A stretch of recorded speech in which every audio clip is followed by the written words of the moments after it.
हम किसान भाइयों स्वागत करता हूं कुमार में इस बायोटेक के एक नए वीडियो में। पिछले वीडियो में हम आप लोगों को तरबूजा की खेती के ऊपर वीडियो बनाए थे। अगर हम 1 एकड़ तरबूजा की खेती करते हैं तो समय कितना लगेगा, लागत कितना आएगा, उत्पादन कितना होगा, आमदनी कितना होगा। तो दोस्तों हम पिछले वीडियो में आपको बता दिए थे। अगर आप देखना चाहते हैं तो लिंक है नीचे डिस्क्रिप्शन में, आप जाके देख सकते हैं। आज के हमारे वीडियो का टॉपिक यही है कि अगर हम 1 एकड़ खरबूजा की खेती करते हैं तो आखिर सही समय क्या है, समय कितना लगेगा, लागत कितना आएगा, उत्पादन कितना होगा और आमदनी कितना होने वाला है, और दोस्तों इसमें आखिर क्या क्या परेशानी होता है। आज का हमारे वीडियो का टॉपिक यही है और खरबूजा की खेती के ऊपर संपूर्ण जानकारी हम इस वीडियो में आप लोगों को देने वाले हैं। तो चलिए दोस्तों हम इस वीडियो को करते हैं इसे स्टार्ट। मैं हूं आपका दोस्त मंगेश कुमार और स्वागत है आप सभी लोगों का कुमार एमएस बायोटेक के एक नए वीडियो में। तो चलिए इस वीडियो को देख लेते हैं। सबसे पहले दोस्तों हम समय के ऊपर बात कर लेते हैं। देखिए, अगर आप नदी के पेटी में खेती करना चाहते हैं, देखिए जब नदी में बाढ़ आता है ना, तो बाढ़ का पानी जब नीचे उतर जाता है तो खाली जो जमीन बच जाता है, तो उसमें अगर आप खरबूजा की खेती करना चाहते हैं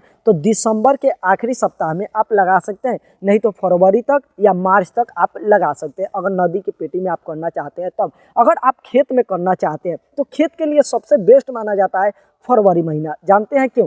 क्योंकि देखिए खेत में जो कि हमारा समतल ज़मीन होता है। अब दोस्तों ठंडी काफ़ी ज़्यादा होता है दिसंबर में, जनवरी में भी ठंडी रहता है, लेकिन फरवरी से हमारी इंडिया में सभी जगह पे तापमान मेंटेन हो जाता है। इसलिए 15 फरवरी के बाद हमारे देश में किसान भाई जो कि खरबूजा की खेती करते हैं, हमारे यहाँ भी फरवरी महीना में की जाती है और सबसे बेस्ट फरवरी महीना माना जाता है। अगर आप दिसंबर में करना चाहते हैं तो लो टर्नल विधि से आपको करना पड़ेगा, जनवरी में करना चाहते हैं तो लो टर्नल विधि से आपको खरबूजा की खेती करना पड़ेगा, और यही भैया तरबूजा में भी होता है। अब दोस्तों समय तो हम आप लोगों को बता दिए। अब दोस्तों हम आ जाते हैं लागत के ऊपर।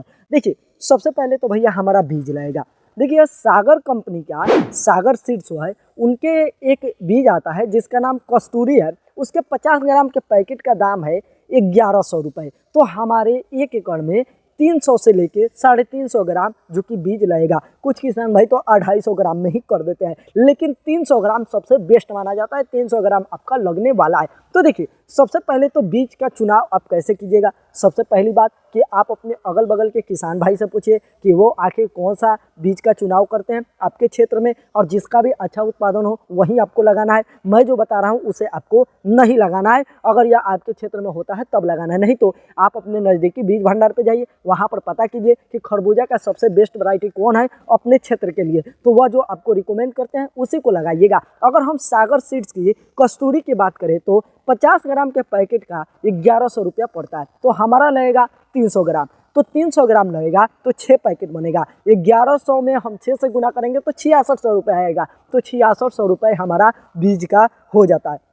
उसके बाद भैया हम खेत की तैयारी करेंगे। खेत की तैयारी करेंगे तो 4000 रुपये आएगा। उसके बाद भैया लेबर चाहिए, तो लेबर का भी हमारा 4000 रुपये आने वाला है। यह दोस्तों बुआई से लेके हार्वेस्टिंग तक का हम लेबर का जोड़ लिए हैं पहले ही। यह दोस्तों आप लोग समझ गए। लेबर के बाद दोस्तों हम अपना जो तरबूजा लगाएंगे यह बेड पे लगाएंगे। तो बेड पे लगाएंगे तो हमें बेड तैयार कराना पड़ेगा। तो बेड तैयार कराएंगे तो इसका हमें ट्रैक्टर से करवाएंगे तो उसका हमारा खर्चा 1000 रुपये आने वाला है। उसके बाद तो भैया खाद देना पड़ेगा, तो खाद का हमारा 3000 आएगा। उसके बाद दोस्तों हमारा जो खरबूजा है वो बेहतर क्वालिटी का अच्छा तरीके से बने, इसके लिए वाटर सोलुबल फर्टिलाइज़र का हम इस्तेमाल करेंगे, तो इसका हमारा 6000 आएगा। उसके बाद फंगिसाइड स्प्रे करेंगे तो भैया इसका भी हमारा 1200 रुपये आने वाला है। कीटनाशक स्प्रे करेंगे क्योंकि कीटों का अटैक काफ़ी ज़्यादा होता है, तो इसका भी भैया हमारा 3000 आ जाएगा। और उसके बाद खेत से मंडी तक ले जाएंगे, क्योंकि हमारा भैया यह खरबूजा काफ़ी ज़्यादा मात्रा में होता है, तो ये आपके दूरी के ऊपर निर्भर करेगा, लेकिन हमारा करीब करीब 8000 आएगा। तो हम 8000 जोड़ लेते हैं। आपका 10,000 भी आ सकता है, 5000 भी आ सकता है, आपकी दूरी के ऊपर निर्भर करेगा। खेत से मंडी की दूरी कितना है इसी के ऊपर यह निर्भर करने वाला है। अगर हम अपने कुल लागत की बात करें तो हमारा पूरा जोड़ लेते हैं तो 38,100 रुपये हमारा निकल के आ जाता है। अब यहाँ पर दोस्तों हम मल्चिंग पेपर को नहीं जोड़े हैं। अगर बेड पे आप खेती कर रहे हैं तो मल्चिंग पेपर का आप इस्तेमाल करना चाहते हैं तो कर सकते हैं। तो 20 माइक्रोन वाले मल्चिंग पेपर की बात करें तो यह भी आपका 12,000 आएगा। तो दोस्तों इसे भी अगर हम जोड़ लें तो 50,100 रुपये हमारा हो जाता है। देखिए हम सभी लोग मल्चिंग पेपर का इस्तेमाल नहीं करते हैं। हम लोग क्या करते हैं कि जो धान का पुआल होता है ना, पुअरा, उसी को हम लोग बिछा देते हैं, उसी से हमारा काम हो जाता है। तो दोस्तों अगर आप मल्चिंग पेपर का इस्तेमाल करना चाहते हैं तो कर सकते हैं। 12,000 यह आपका आ जाएगा, तो कुल लागत आपका 50,100 रुपया आएगा। नहीं तो ऐसे आपका 40,000 के लगभग आपका हो जाएगा। तो जो भी लागत रहेगा वो हम आपको बता दिए हैं। अब दोस्तों समय हो गया, लागत हो गया, अब आते हैं हम उत्पादन के ऊपर। इससे पहले दोस्तों कुछ लोग कहेंगे कि भैया हम दूरी कितना मेंटेन करें। तो देखिए, पौधे से पौधे की दूरी आप 2 फीट ले लीजिए और दोस्तों बेड से बेड की दूरी आप 5 फीट बनवाइएगा। यानी कि बेड का जो टॉप है वहाँ से अगले बेड के टॉप की दूरी आपको 5 फीट लेके चलना है। जैसे कि हम लोग तरबूजा की खेती करते हैं, या इसमें आप थोड़ा कम ज़्यादा भी कर सकते हैं, या आपके ऊपर निर्भर करेगा। लेकिन यही सबसे बेस्ट माना जाता है। तो दोस्तों यह तो आपको पता चल गया। अब हम आ जाते हैं उत्पादन के ऊपर। उत्पादन पर आने से पहले मैं आपको बता दूं, देखिए हम जब बुआई करेंगे ना, यानी कि हम अपने खरबूजा की रुपाई करेंगे, इसके 2 महीने बाद यानी कि 60 दिन के बाद आपका यह हार्वेस्टिंग पे आ जाएगा। और दोस्तों यह हार्वेस्टिंग आपका 40 से 45 दिन तक चलने वाला है। तो इतना दिन तक चलेगा। और दोस्तों इसके बीच अगर आप सब कुछ मेंटेन करके रखते हैं, अपने पौधे को बचा के रखते हैं, समय समय पे हर चीज़ का ध्यान में रखते हैं, तो आपका अच्छा उत्पादन होगा। देखिए हमारे अगल बगल के किसान भाइयों का 120 कुंटल होता है। कुछ बगल के क्षेत्र के किसान भाई हैं या अलग स्टेट के किसान भाई हैं, उनसे बात होता है तो पता चलता है कि उनका 150 कुंटल हो गया, किसी किसान भाई का 160 कुंटल हो गया। तो अगर हम एवरेज मान के चले तो 120 से 160 कुंटल सभी किसान भाई का होता है, तो हम एवरेज निकालते हैं 130 कुंटल। मान के चलिए 130 कुंटल हमारा हो जाता है। तो भैया 130 कुंटल हमारा हो गया।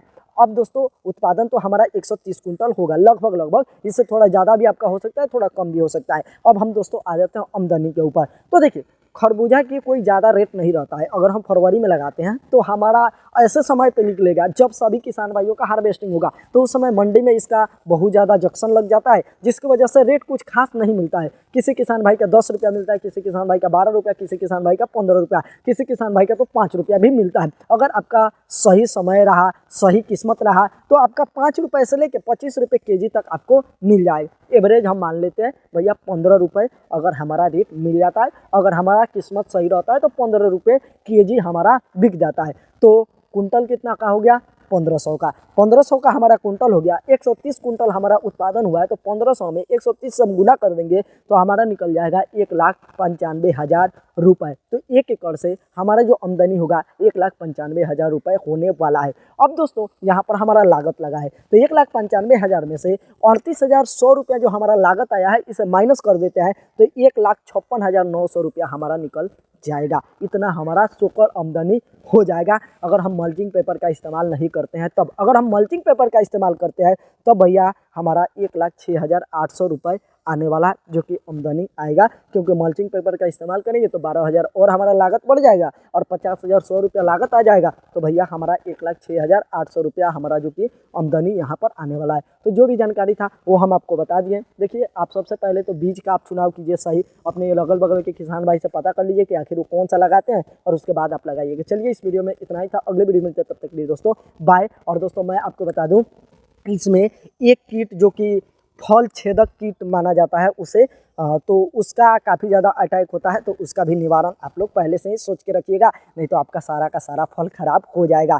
फल छेदक उस कीट का नाम ही है। तो चलिए इस वीडियो में इतना ही था, अगली वीडियो मिलते हैं, तब तक के लिए दोस्तों बाय।